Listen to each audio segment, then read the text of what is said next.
오늘은 사도행전 10장 보겠습니다. 10장 1절로 2절, 3절 잠깐 좀 봉독하겠습니다. 가이사라에 고넬료라 하는 사람이 있으니 이달리아다라 하는 군대 백부장이라. 그가 경건하여 온 집으로 더불어 하나님을 경외하며 백성을 많이 구제하고 하나님께 항상 기도하더니 하루는 제 9시쯤 되어 환상 중에 밝히 보매 하나님의 사자가 들어와 가로되 고넬료야 하니 고넬료가 주목하여 보고 두려워 가로되 주여 무슨 일이니까. 선사가 가로되 내 기도와 구제가 하나님 앞에 상달하여 기억하신 바가 되었으니 내가 지금 사람들을 욥바에 보내어 베드로라 하는 시몬을 청하라. 저는 피장 시몬의 집에 우거하니 그 집은 해변에 있느니라 하더라. 마침 말하던 천사가 떠나매 고넬료가 집안 하인 둘과 동졸 가운데서 경건한 사람 하나를 불러 이 일을 다 구하고 욥바로 보내니라. 이튿날 저희가 행하여 성에 가까이 갔을 때 그때에 베드로가 기도하려고 지붕에 올라가니 시간은 제6시더라. 시장하여 먹고자 하매 사람이 준비할 때에 비몽사몽간에 하늘이 열리며 한 그릇이 내려오는 것을 보니 큰 보자기 같고 네 길을 메어 땅에 들이었더라. 그 안에는 땅에 있는 각색 네 발 가진 짐승과 기는 것과 공중에 나는 것들이 있는데 또 소리가 있으되 베드로야 일어나 잡아먹으라 하거늘 베드로가 가로되 주여 그럴 수 없나이다. 속되고 깨끗이 아니한 물건을 내가 언제든지 먹지 아니하였사옵나이다 한데 또 두 번째 소리 있으되 하나님께서 깨끗게 하신 것을 내가 속되다 하지 말라 하더라. 이런 일이 세 번 있은 후 그릇이 곧 하늘로 올려가니라. 베드로가 본 바 환상이 무슨 뜻인지 속으로 의심하더니 마침 고넬료에 보낸 사람들이 시몬의 집을 찾아 문 밖에 서서 불러 묻되 베드로라 하는 시몬이 여기 우거하느냐 하거늘 베드로가 그 환상에 대하여 생각할 때에 성령께서 저더러 말씀하시되 두 사람이 너를 찾으니 일어나 내려가 의심치 말고 함께 가라. 내가 저희를 보내었느니라 하시니 베드로가 내려가 그 사람들을 보고 가로되 내가 곧 너희의 찾는 사람이니 너희가 무슨 일로 왔느냐. 저희가 대답하되 백부장 고넬료는 의인이요 하나님을 경외하는 자라 유대 온 족속이 칭찬하더니 저가 거룩한 천사의 지시를 받아 너를 그 집으로 청하여 말을 들으려 하느니라 한데 베드로가 불러들여 유숙하게 하니라. 아멘. 오늘 여기까지만 봉독하고 너무 길어서 여기까지만 봉독하겠습니다. 자, 오늘 지금 오늘의 주인공이 이제 고넬료라고 하죠. 고넬료. 지금 사도 바울은 계속해서 지금 자기가 태어난 다소에서 지금 훈련을 받는 거죠. 하나님이 그 사울을 죽이는 작업을 하고 있기 때문에 이 제목이 사도행전이죠. 그렇기 때문에 지금 베드로 사도에게 계속해서 지금 포커스가 초점이 모아지고 있는데 가이사라 고넬료라는 사람이 있다고 했죠. 이 가이사라라고 하는 이 지역이 지난주에 우리가 지도를 봤을 때 예루살렘을 기준으로 한다 그랬죠. 예루살렘에서 루따까지가 40km고 욥바까지가 약 55km라고 되어 있어요. 그리고 욥바에서 가이사라까지가 50km라고 되어 있습니다. 50km. 여기가 가이사라인데 50km죠. 사람이 걸어서 약 10시간 정도 걸어가는 거리라고 하는 겁니다. 그러니까 여기가 팔레스타인이면은 블레셋이면은 예루살렘이니까 남유다가 아니라 이쪽은 사마리아 쪽이 되는 거죠. 사마리아 북이스라엘 쪽이 되는 겁니다. 갈멜산이 여기에 있으니까요. 네, 이 위로 들어오시더니고 이쪽이 지금 갈릴리죠. 갈릴리 요단강 쭉 내려와서 사해가 되는 거고요. 그러니까 이 지금 가이사랴가 그 광활한 그 사론 평야 북쪽에 위치한 곳이죠.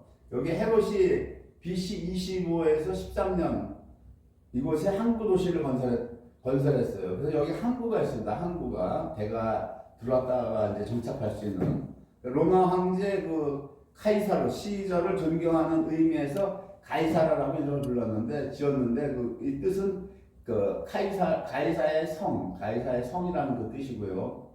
이 가이사라라고 하는 이 지역 이름이 자주 나옵니다. 여기 사도 바울이 1차 선교 여행 후에 그때는 배 타고 안디옥으로 이르렀는데 안독으로 가죠. 사도 바울이요. 선교 보고하러 안독을 가는 겁니다. 여기 두로와 시돈이죠. 이 위로 올라가면 이제 그 수리아죠. 수리아. 사도 바울을 1차 선교 보낸 파송한 곳이 수리아 안디옥이죠. 수리아 안디옥. 그렇기 때문에 선교사는 항상 선교가 끝나면 자기를 선교를 보낸 파송한 교회 거기 가서 선교 보고를 하게 되어 있는 겁니다. 그것이. 그래서 1차 선교 때는 안디옥 가서 안디옥으로 바로 갔지만은 2차 선교를 끝나고 나서는 그 18장에 보면은 배 타고 에베소를 떠나 가이사라에 상륙하여 가이사라 항구 여기서 상륙하여 올라가 교회에 안디옥교회로 올라갔다라고 하는 거죠. 안디옥교회로 올라가 안부를 묻은 후에 안디옥으로 내려갔다 이렇게 얘기가 기록이 되어 있는 걸 우리가 알 수 있고요. 성경에서 이 안디옥이 수리아 안디옥은 사도 바울 1차 선교 파송한 교회가 되는 거고 또 다른 안디옥이 나오죠. 그 비시디아 안디옥이라고 하는 지역이 있는데 이 비시디아 안디옥은 사도 바울이 그 1차 선교 여행 때 가서 전도한 지역이에요. 전도한 지역이 됩니다. 안디옥이 두 군데가 나오는데 수리아 안디옥과 비시디아 안디옥. 바울 사도를 파송한 곳은 수리아 안디옥이 되는 겁니다. 자, 이렇게 해서 지금 가이사라 여기에 이탈리아라는 건 이태리를 얘기하는 겁니다. 군대 백부장 고넬료가 있었다라고 하는 고넬료가 있었는데 지금 고넬료를 하나님이 구원시키기 위해서 베드로를 보내는 겁니다. 베드로를 청해라. 그래서 이 지금 고넬료가 아무리 경건한 생활을 했어도 고넬료가 전혀 지금 하나님의 복음에 대해서 모르고 있었기 때문에 베드로를 전해서 복음을 듣고 세례를 받고 나중에 성령이 임하는 그런 것까지 해서 10장이 이제 끝을 내고 있어요. 구원의 공식은 예수님이 우리를 십자가의 피로 죄를 사했다. 그걸로 끝나는 게 아니고 사도행전의 복음은 정확히 십자가에서 죄를 사함받은 것 받고 속죄 후에 성령이 임해야 되는 성령이 거기까지가 가야 구원이 임하는 겁니다. 성령이 내 안에 들어와야 내가 이 구원이 확실히 보증이 되는 거예요. 마지막 부활이. 그게 없으면 안 되는 거예요. 그게. 자, 그 다음에 오늘 중요한 고넬료라고 하는 이 사람을 지금 2절에 어떻게 평가하냐면은 그가 경건하여 그러죠. 온증으로 더불어 하나님을 경외했다. 이렇게 경건이라는 단어가 들어가고 경외라는 게 들어가고 백성을 많이 구제했다라고 하고 하나님께 항상 기도했다. 이 네 가지 단어가 들어가 있죠. 2절에 이것이 아주 핵심적인 구절이에요. 지금 경건, 경외, 구제. 백성을 많이 구제하고 하나님께 항상 기도했다. 경건이라고 하는 헬라어가 유세베스라고 하는 말이고 경외라고 하는 말은 포브메노스라고 하는 뜻이에요. 이거를 저기 헬라어에 대한 자세한 뜻이 사실은 정확하지가 않는 거예요. 그래서 검색을 해보니까 유세베스라고 하는 경건은 물러나다, 움츠리다라는 뜻이 포함되어 있고 경외라고 하는 말은 두려워하다라는 뜻이 포함되어 있고 그 다음에 이 하나님을 경건이라고 하는 뜻은 하나님을 존경하고 사랑하며 첫 번째가 두 번째가 그분의 뜻을 따르고 세 번째가 순종하는 태도다. 이것이 경건이라고 되어 있어요. 이 하나님을 사랑하고 뜻을 따르고 순종한다라고 하는 건 마태복음에서 주님이 말씀하신 거죠. 물어볼 때 뭐라고 얘기했어요? 마음을 다하고 네 마음을 다하고 목숨을 다하고 뜻을 다하고 다해서 주 너의 하나님을 사랑하라.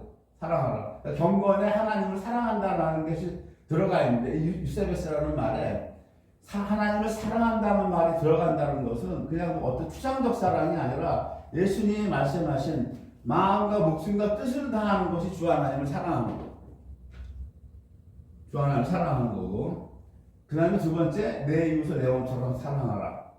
이것이 하나님을 사랑하는 거예요. 그 다음에 그분의 뜻을 따르고 순종하는 태도 이렇게 이것이 경건에 대한 정의예요. 경외는 삶의 하나님을 경외하는 삶. 이것은 삶의 모든 영역에서 하나님의 절대 주권을 인정하는 것. 그다음에 하나님을 전적으로 믿고 의지하는 것. 믿고 의지하고 순종하는 삶의 자세를 말한다. 경건과 경외가 비슷해요. 비슷한데 굳이 이 지금 검색을 해보니까 그 AI에서 답이 나오는데 경외에서는 뭐가 빠졌냐면은 존경과 사랑은 빠졌어요. 하나님의 절대 주권을 인정하고 하나님을 두려워하면서 믿고 의지하고 순종하는 삶의 자세고, 경건은 경외보다 더 올라가는 거죠. 최상의 뜻이 되는 거예요. 경건은 사랑이 들어가죠. 경외는 하나님을 두려워하는 거예요. 두려워하면서 하나님의 주권을 인정하고 믿고 의지하고 순종하는 거. 근데 경건은 두려워도 하지만 사랑한다는 데 들어가 있는 거예요. 경건한 삶을 산다는 거는 쉽지가 않습니다. 이거 보통 디모데전서 잠깐 보겠습니다. 디모데전서 6장을 보면 6장 3절 봅니다. 6장 3절 보면 바울 사도가 지금 디모데에게 지금 교회가 아니라 디모데는 제자죠. 자기 다 키우는 제자예요. 개인 제자에게 뭐라고 얘기합니까? 누구든지 다른 교훈을 하며 6장 3절에 다른 말 곧 우리 주 예수 그리스도의 말씀과 경건에 관한 교훈에 창념치 아니하면, 이거는 예수님에 관한 교훈, 말씀과 경건에 관한 교훈, 이 두 가지에 창념치 아니하면 저는 교만하여 아무것도 알지 못하고 변론과 언쟁을 좋아하는 자니 이로써 투기와 분쟁과 회방과 악한 생각이 나며 5절 마음이 부패하여지고 진리를 잃어버려 경건을 이익의 재료로 생각하는 자들의 다툼이 일어나느니라. 그러나 지족하는 마음이 있으면, 지족이라고 하는 것은 자기의 분수를 알고 자기 스스로 가진 것에 만족하는 삶이에요. 만족하는 삶, 지족한다. 자기 스스로 만족하는 삶. 지족하는 마음이 있으면 경건에 큰 이익이 되느니라. 우리가 세상에 아무것도 가지고 온 것이 없으며 또한 아무것도 가지 못하리니 우리가 먹을 것과 입을 것이 있은즉 족한 줄로 알 것이니라. 이렇게 바울 사도가 경건에 대한 것, 그리고 경건을 또 이 가들이라고 하는 경건을 연습하라고 말을 해요. 경건을 그냥 하루이틀에 대는 게 아니고 네가 연습하는 날마다 연습해라. 하나님을 사랑하는 것도 연습을 하고, 경건을 우리 보고 연습하라고 성경에서 사도 바울은 우리에게 권하고 있어요. 이게 그냥 되는 게 아니라고 하는 겁니다. 훈련을 쌓아야 된다는 거예요. 근데 지금 이 고넬리우스라고 하는 이 고넬리우스는 어떻게 된 사람이 아직 예수님에 대한 복음도 잘 모르는데 그 빌립이 사마리아 가서 전도를 했죠. 사마리아 에디오피아 내시에게 세례를 주고, 그때 사마리아에 그 복음이 펴지면서 아마 고넬료가 그때 복음을 들은 것 같은데 예수를 믿게 된 것 같은데, 어쨌든 이 고넬료는 지금 경건, 경외, 구제, 하나님께 항상 기도하는 이 네 가지를 항상 행하는 사람이에요. 대단한 사람. 그러나 아직 복음을 모르기 때문에 지금 베드로를 하나님이 통해서 보내서 만나게 해서 복음을 듣게 하고 세례를 받게 하고 성령이 임하는 것으로 10장은 끝이 나고 있는데, 제일 중요한 것은 무엇이냐면 경건한 삶을 사는 것, 하나님을 경외하는 삶, 백성을 많이 구제하는 삶, 이게 항상 기도하는 삶, 이게 다 믿음의 삶이에요. 믿음의 삶. 믿음이 없는 자는 하나님을 경건한 삶을 살 수도 없고 경외하지 살 수도 없고 구제할 수도 없어요. 전혀 못한다. 기도도 못하는 겁니다, 여러분. 믿음이 없는 자가 어떻게 기도를 해요? 못합니다. 절대 못하는 거예요. 그리고 우리가 믿음 하는데, 믿음을 우리가 흔히 얘기할 때 히브리서 11장을 많이 들이대요. 히브리서 11장 1절 믿음은 바라는 것들의 실상이요 보지 못하는 것들의 증거니 2절에 선진들이 이로써 증거를 얻었느니라. 그렇게 되어 있단 말이에요. 그러니까 히브리서를 믿음장을 많이 얘기를 하는데, 히브리서를 갖다 해서 여러분들에게 믿음을 가르치려면은 이 신약 성경이잖아요. 신약 성경 가지고 부족한 거예요. 믿음은 바라는 것들의 실상이요 보지는 못하는 것들의 증거니 이로써 선진들이 증거를 얻었느니라. 믿음으로 모든 세계가 하나님의 말씀으로 지어진 줄 우리가 아나냐고, 거의 많이 믿음을 얘기할 때 이거를 11장을 많이 들이대요. 이걸 설교를 많이 합니다. 여러분들은 믿음에 대해서 어떻게 배웠어요? 믿음에 대해서 누구에게 들었습니까? 믿음이 무엇이다라고 하는 걸 여러분들은 누구에게 들어서 배웠어요? 교회 다니면서 목사님부터 들었어요? 지인들로부터 들었어요? 아니면 무슨 셀모임 해가지고 서로 한번 토론해 본 적 있어요? 믿음이 뭐냐고요, 믿음은? 그러면 성경에서 믿음의 조상 아브라함이라고 하죠. 믿음의 조상 아브라함. 예? 믿음의 조상 아브라함을 창세기에서 하나님이 부르신 다음에 하나님께서 믿음의 조상 아브라함에게 믿음을 계속 가르쳐요. 훈련시켜 나가는 거예요. 믿음을. 우리가 그거를 볼 줄 알아야 돼요. 그거를 봐야 지금 히브리서 기자가 믿음은 바라는 것들의 실상이고 보지 못하는 것들의 증거라는 게 이해가 되는 거예요, 여러분. 네? 구약이 먼저 이해가 안 되면 히브리서의 11장에서 아무리 믿음은 바라는 것들의 실상이요 보지 못하는 것들의 증거라고 해도 이해가 안 가는 겁니다, 여러분. 그래서 하나님은 아브라함을 75세 불렀죠. 75세에 불러서 25년 지나가지고 25년 지나서 100세의 아들을 주죠. 예? 100세의 아들을 줘요. 그 아들은 뭐예요? 그 아들은 번제단에서 죽는 예수 그리스도. 이삭은 예수 그리스도를 예표한단 말이에요. 그래서 25년이죠. 25년. 번제단에 하나님께서 어떻게 만들려고 그래? 가로가 5규빗, 세로가 5규빗이죠.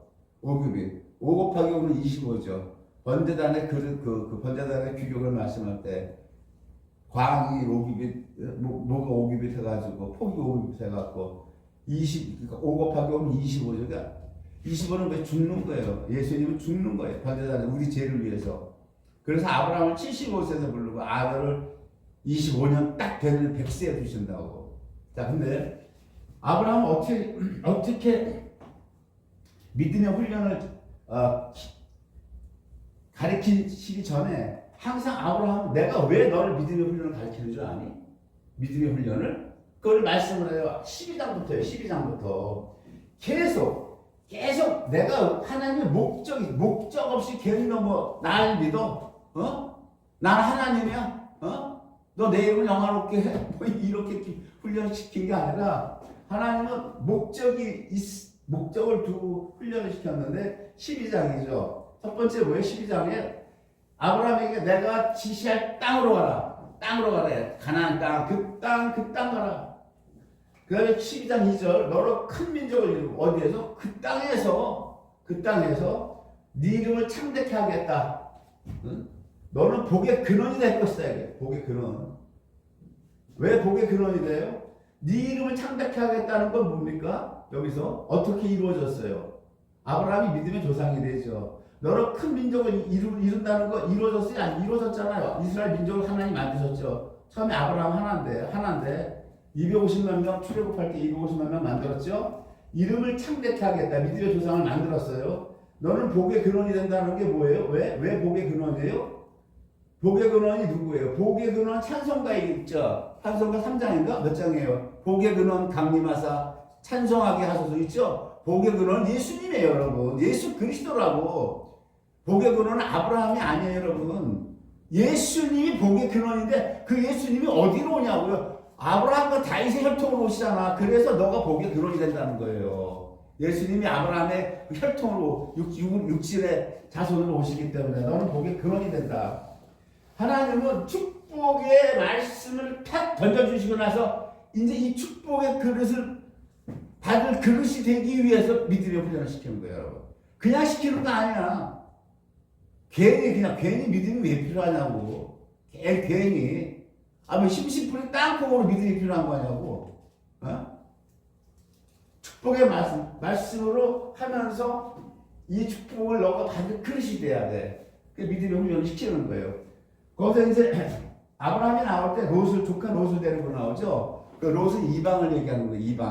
이방을 얘기하는 거예요. 이방을 조카 롯이 하나님이 갈라뜨리죠.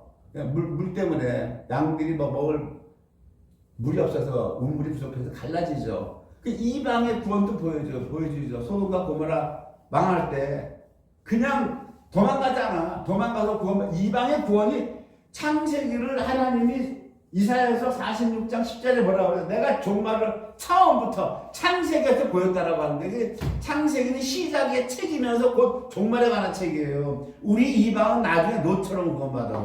롯처럼. 소돔과 고모라 멸망시킬 때 내 튀지 않으면 그냥 소금기둥 되는 거야. 마누라가 세상에 미련이 있어갖고 도망가는 뒤돌아보지 말라 경고했잖아. 그러니까 뒤돌아보자. 세상에 미련이 있어서. 그러니까 뭐예요? 소금기둥 돼버리잖아. 이방의 구원이 이렇다는 거예요, 여러분. 이런 말씀 봐서 오늘 말씀 주제가 상당히 무거워요. 이방에게 경건경애라고 하는 건 들어갈 자리가 없어. 우리에게 왜? 머리가 어디에 세상에 잡혔기 때문에. 세상에 딱 잡힌 인간들이 은혜팔이 설교만 들었는데 은혜팔이 설교만 들어서 십자가 피만 믿으면 구원받는다 이거야. 응?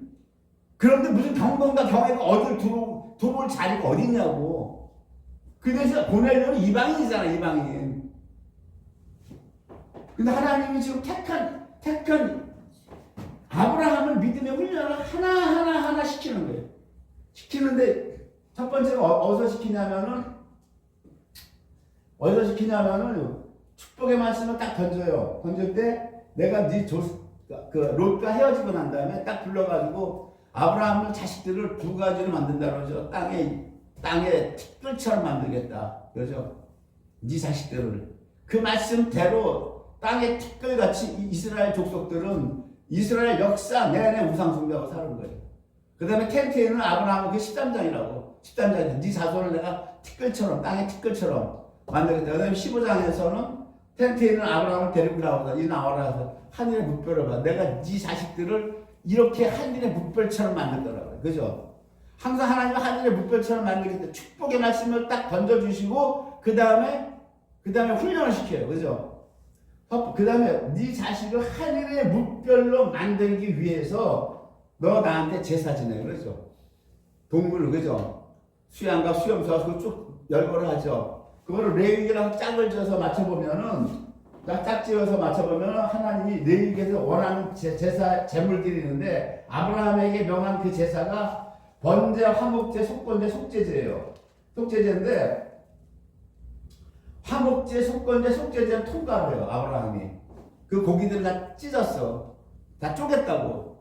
다 그 제물을 다 쪼개서 그 하나님의 타는 횃불 같은 것이 쪼갠 고기 사이로 지나가더라 그러죠. 그러니까 어떤 게 지나갔어요? 화목제사, 속건제사, 속죄제사를 지나갔어요. 근데 번제를 못 지나간 거야. 번제를 못 통과가 안 돼. 불합격 맞았어. 번제는 그 집비둘기랑 산비둘기 새끼로 드리라고 그랬는데 그걸 쪼개자 머리를 비틀어 끊어서 버려서 머리를 비틀어 버리고 멱통을 갈르라고 그랬는데 아브라함이 안 했다고. 창세기 보면 아브라함이 안 했더라. 하나님이 안 지나간 거야. 번제를. 번제라고 하는 건 뭐예요? 머리를 잡아 끊는 거는요, 우리 생각이 죽어야 된다. 생각. 이 믿음에, 그건 하나님이 아브라함을 딱 택하고 나서 어떤 훈련 시켰냐? 믿음의 훈련이 네 생각부터 죽으라고. 첫 번째 훈련이. 히브리서 11장 믿음을 바라는 것들은 실상이고 보지 못하는 것, 이런 건 차체 문제라고. 지금 아브라함한테 하나님이 언제나 믿음 바라는 것도 실상 이런 거 안 가르쳤어. 번제 네 생각부터 죽으라는 거. 왜? 내 축복 말씀 네가 받으려면. 너 가나안 땅 거기 나중에 내 아들 예수 그리스도 가서 다스리는 곳이야. 천연왕국 거기 들어가려면 네 생각에서 죽으라고 하는 거야. 그 세 대가리를 안 끊잖아. 안 끊죠. 그러니까 하나님이 쪼개지 않은 거는 안 지나간 거야. 그러니까 번제가 실패했다는 걸 보여줘요. 아브라함이 하나님이 뭐예요? 아브라함을 하나님 믿음의 조상으로 만들어가는 첫 번째에서 아브라함이 실패한 걸 보여주는 거야. 아브라함이 실패를 해. 그때 86세인가 이스마엘을 낳을 때 86세인가 6세라고 하는 말이 있는데 그때가 15장에서 그 다음에 99세니까 약 13년 14년 후에 하나님이 다시 찾아와요. 다시 찾아오셔. 다시 찾아와. 나는 너의 전능한 하나님이라. 전능한 하나님이라 17장에서 찾아오셔가지고 너는 내 앞에서 행하여 완전하라 이 말씀을 하세요. 바로 창세기 17장에서 너는 내 앞에서 행하여 완전하라. 이게 뭘 행해서 완전하라고 하는 거예요? 뭘 행해서 완전하라고 하는 거예요 지금? 하나님 말씀 안 하시지? 무엇을 행해서 완전하라고 말씀하시냐고. 나는 에이샤다이, 나는 전능한 하나님이야. 너는 내 앞에 행하여 완전하라. 성경이 이래서 어려운 거예요. 성경이 이래서 어떻다고. 너는 내 앞에서 행하여 완전하라. 그리고 나서 무엇을 행해서 완전하라 이렇게 말씀 안 하신다니까.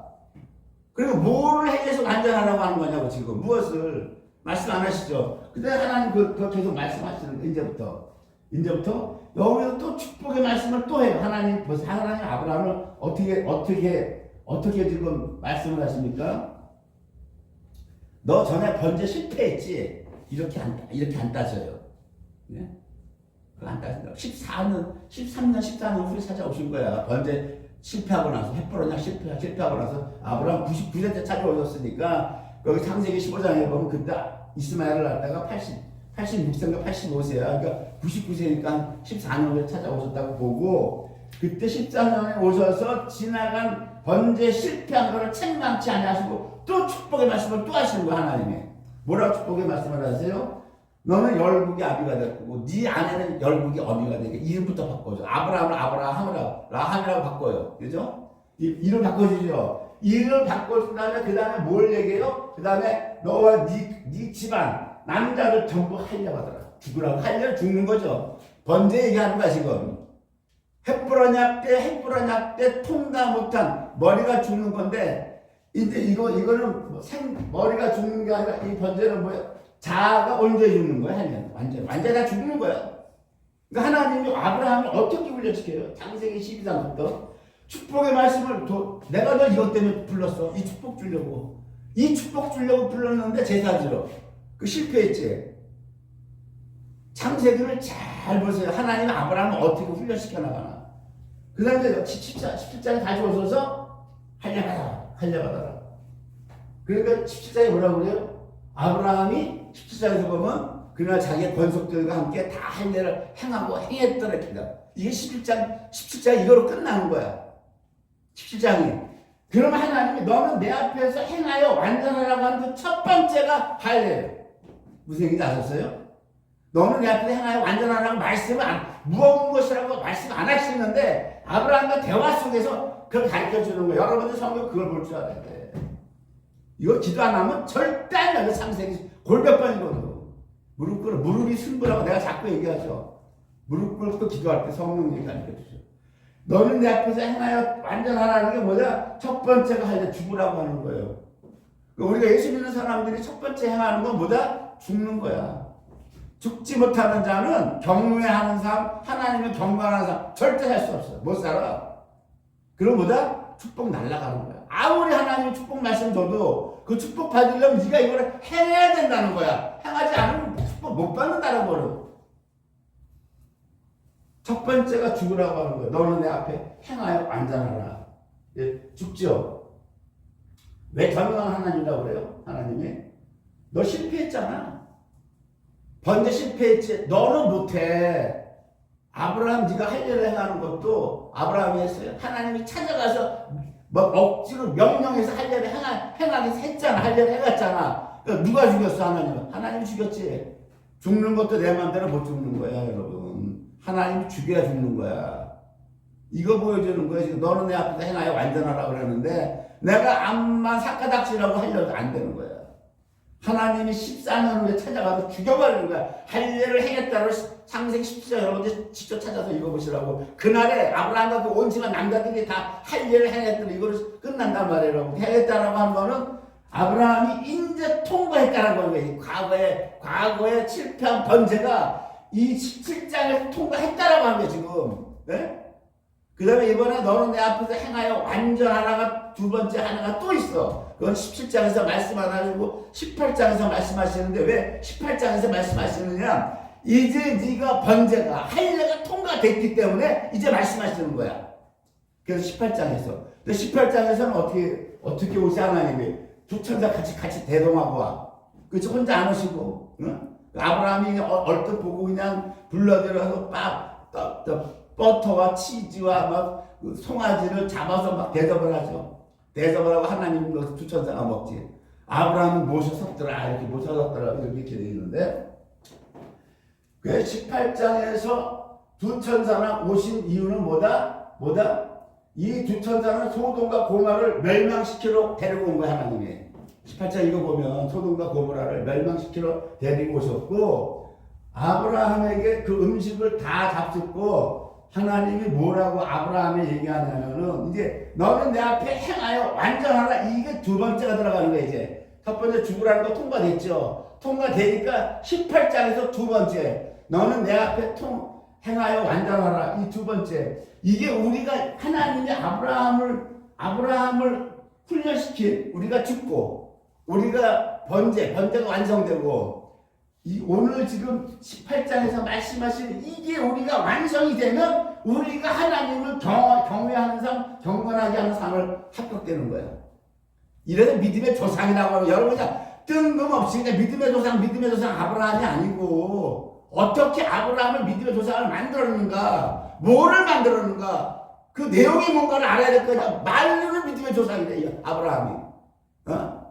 어떻게 무슨 믿음의 조상을 만들어야 말들을 못해. 근데 꽝이야. 우리나라 기독교 수준이, 가르치는 수준이 믿음 하면 겨우 하는 게 히브리서 11장 1절이라고. 믿음은 바라는 것들의 실상이고 보지 못하는 것들의 증거니 선진들이 이래서 증거로 더느니라. 그거 갖고 어떻게 가르칠 거냐고. 하나님은 창세기에서 아브라함을 이렇게 가르치면서 이거 뭐다? 후대에 쭉 교훈을 가르치는 거야. 내가 아브라함을 믿음을 이렇게 가르쳤어. 니들도 따라와 이거야. 너희들도 이분들만 믿음의 조상이라고 하지 말고 내가 어떻게 아브라함을 가르쳤니?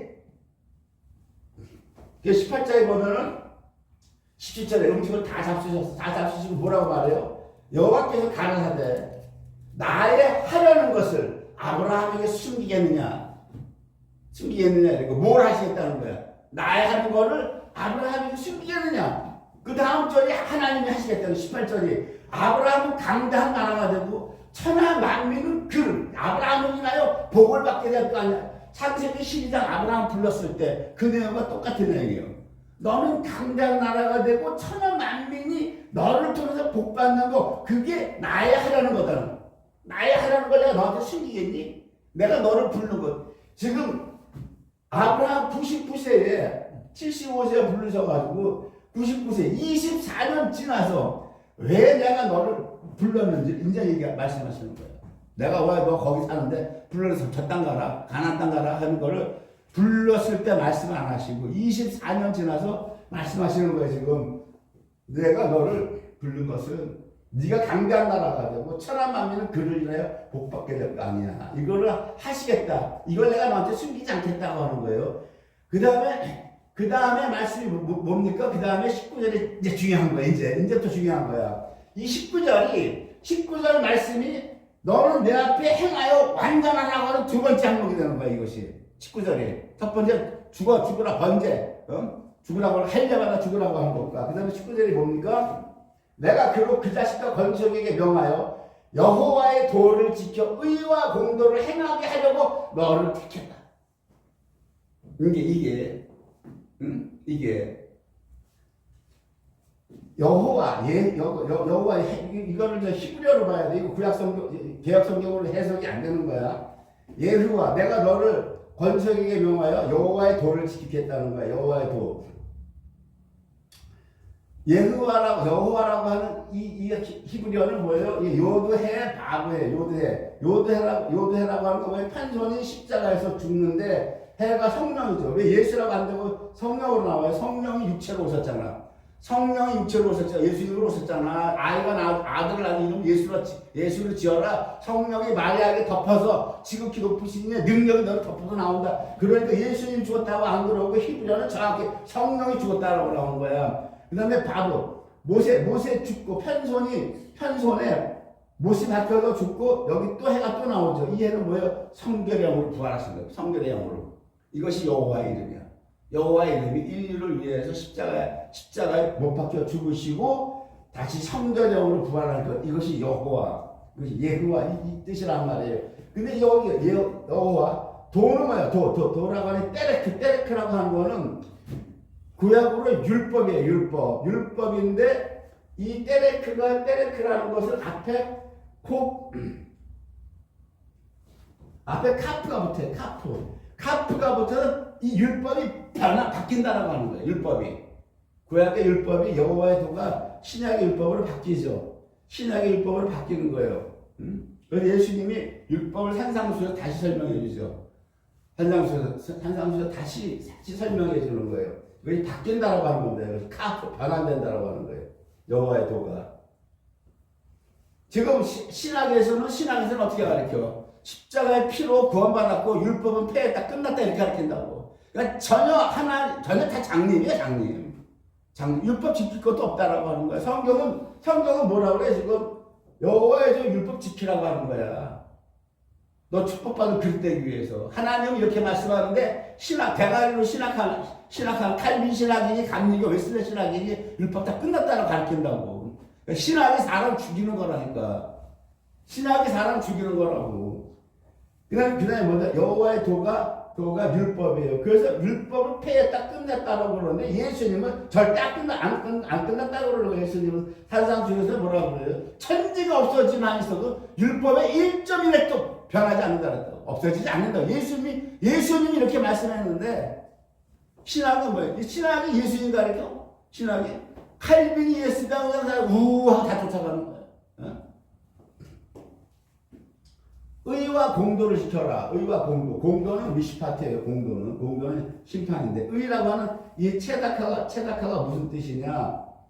여기 차대가 앞에 먼저나요. 차대가 이게 소문자 차대는 낚싯바늘로 앞으로 구원받아야 할 이런 구원받아야 할 대상을 얘기하지만 이 차대가 이거 지금 대문자로 차대가 들어간 거는 이미 구원받은 사람들을 성도들을 얘기하는 거라고. 이 차대 구원받은 우리를 하나님이 딸레트 구별했습니다. 무엇으로 구별했느냐? 어떻게 구별했느냐? 우리 지금 예수님 믿어서 구원받았잖아요. 차대 구원받은 자라 하나님이 우리를 어떻게 구별하느냐? 코프라고 하는 건 부모만 가운데 하나님이 다시 세우시길 원한다. 우리를 다시 세우시길 원한다. 무엇으로? 성령의 삶을 살기를. 예? 이것이 의야. 이것이 의라고.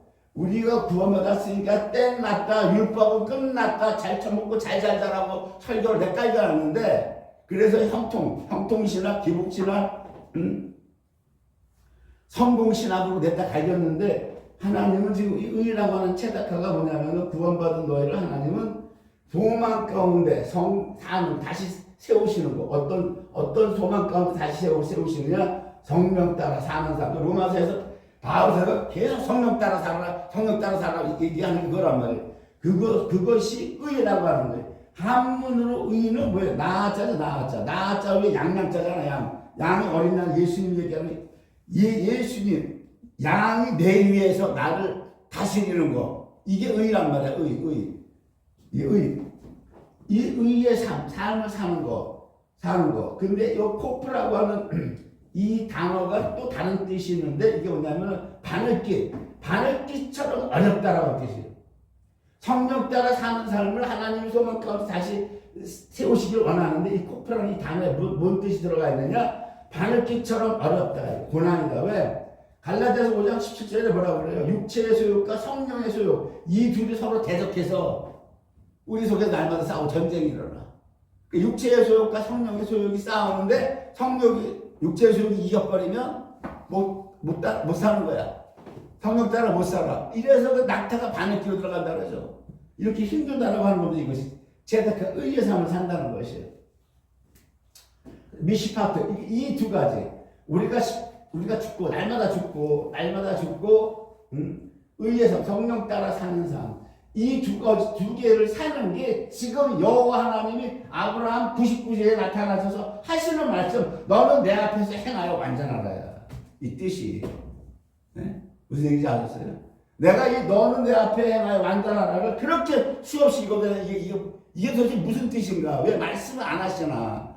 뭐라고? 왜 바로 말씀 안 하기 어려웠다고?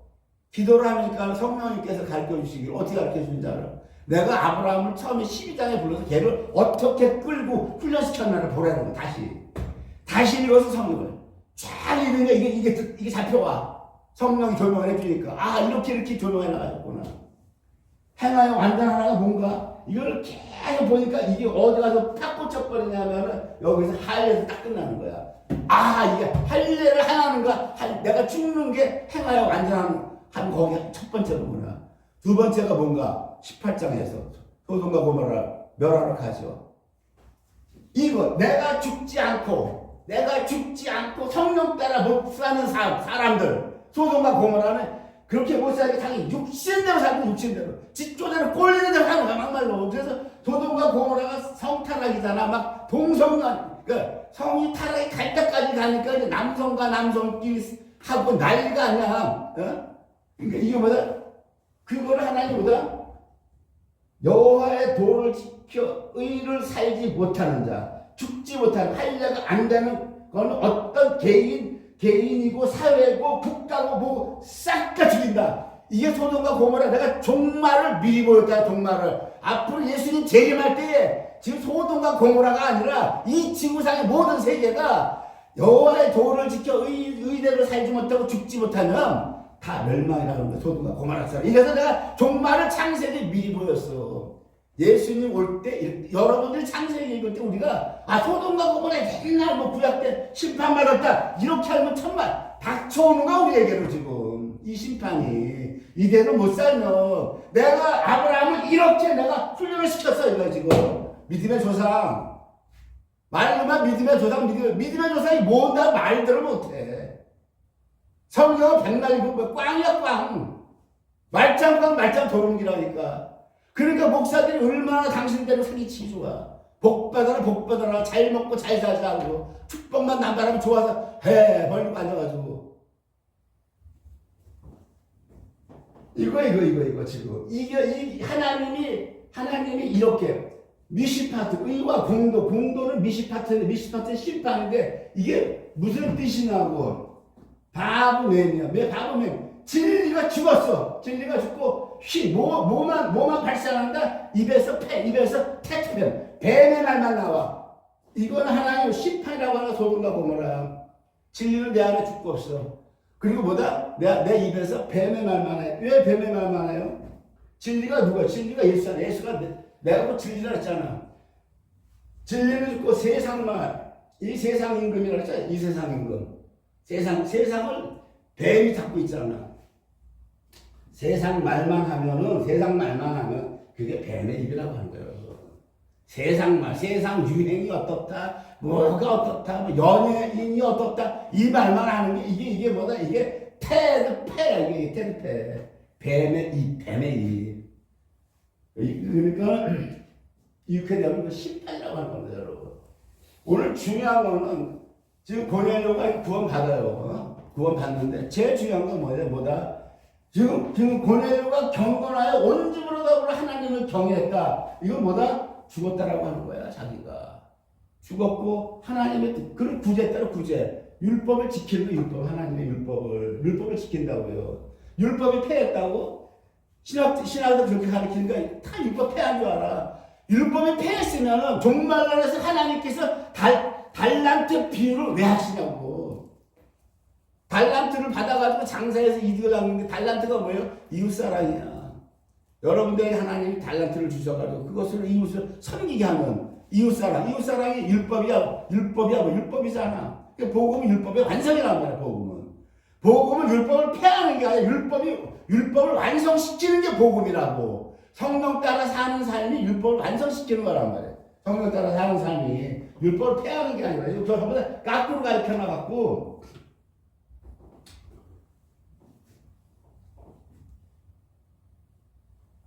그래서 오늘 뭐 이거 고넬료 환상 중에 말씀하신 하나님, 베드로가 또 환상 중에 또 하나님 또 말씀하시고 이런 베드로가 가서 고넬료에게 복음을 전해요. 전하는데 왜 중요한 것은 고넬료가 아무리 저렇게 했어도 복음을 들어야 되는 이유가 누구든지 주의 이름을 부르는 자는 구원을 얻으리라. 그런데 저희가 믿지 아니하는 자를 어찌 부르리요? 듣지도 못한 일을 어찌 믿으리요? 그러죠. 전파하는 자가 없이 들으리요. 고넬료가 아무리 저런 삶을 살았어도 복음을 반드시 들었어야 되고 듣고 세례를 받아야 되고 세례를 받았더니 뭐라고 해요? 성령이 임했다 그러잖아요. 그래서 오늘 이 고넬료의 삶과 아브라함을 하나님 훈련시키는 것을 우리가 비교해 보는 거예요. 하나님께서 아브라함을 믿음의 조상으로 경건한 사람으로 만들어 가신 궁극적인 목적은 하나님께서 아브라함에게 축복하신 말씀 주신 그것들을 기업으로 받게 하시기 위함이다. 즉 예수님이 오실 때에 천년왕국에서 다스리는 그 유업, 그 기업, 그리고 우리의 죽음에서 다시 우리가 영원한 하나님의 생명을 받아서 영원한 하나님처럼 사는 삶, 그것을 물려받기 위한, 그 축복을 받기 위한 그 삶을 살기 위해서, 그걸 통과하기 위해서 이 믿음의 훈련을 시키는 두 가지입니다. 하나님의 율법, 하나님 사랑, 이웃 사랑. 이걸 실천해라. 네가 죽어라. 이 두 가지. 이것이 아브라함 100세까지 이삭을 주기까지 예수님을 죽일 때까지 아브라함을 하나님 믿음의 사람으로 훈련시켜서 만든 거예요. 그래서 18장에서 이렇게 되고 18장에서 이렇게 되고 아브라함이 살죠. 아브라함이 심판을 안 당하죠. 심판을 안 당했다라고 하는 거 보니까 소돔과 고모라는 다 죽었는데 안 당했다라고 하는 건 뭐예요? 아브라함이 여기서 번제를 성공했고 이 여호와의 도를 의로서 행했다라고 하는 거예요. 그렇기 때문에 아브라함이 안 죽은 거예요. 창세기에서 선택. 내가 너를 택했으니까 그냥 안 죽이는 게 아니고 내가 너를 택했으니까 그냥 안 죽이. 심판을 안 당했다고 하면은 우리들이 예수님 재림 때 다 올라가야 돼. 다 택한 것만 조건이 된다면 우리는 다 올라가야지. 아니 아브라함이 통과가 된 거야. 너는 내 앞에 행하여 완전한 이 두 가지가 통과가 됐기 때문에 아브라함 소돔과 고모라에 그거를 안 당하는 거예요. 그게 이거 여호와의 도를 지켜 의와 공도를 행하려고 하고 이거 통과가 됐기 때문에 그 다음에 이삭을 주시죠. 이게 뭐 이삭을 예수님이 재림에서 온다는 거야. 예수님이 우리가 이 땅에서 날마다 내가 죽고 여호와의 율법을 성령 가운데서 지키면 이제 주님의 재림이 온다라고 하는 거예요. 주님의 재림이 이삭을 준다. 명년에 이삭 죽게 한다는 게 그걸 얘기하는 거예요. 이게 창세기가 종말의 책이기 때문에 그걸 얘기하는 겁니다. 그래서 오늘 사도행전 10장에서 이 교훈을 우리가 크게 깨닫고 이대로 살 수 있게 해달라고 간절히 기도하고 부르짖기 바라고 대선이 얼마 안 남았습니다. 여러분 대통령 잘 깨달라고 하나님께 기도하세요. 마치겠습니다.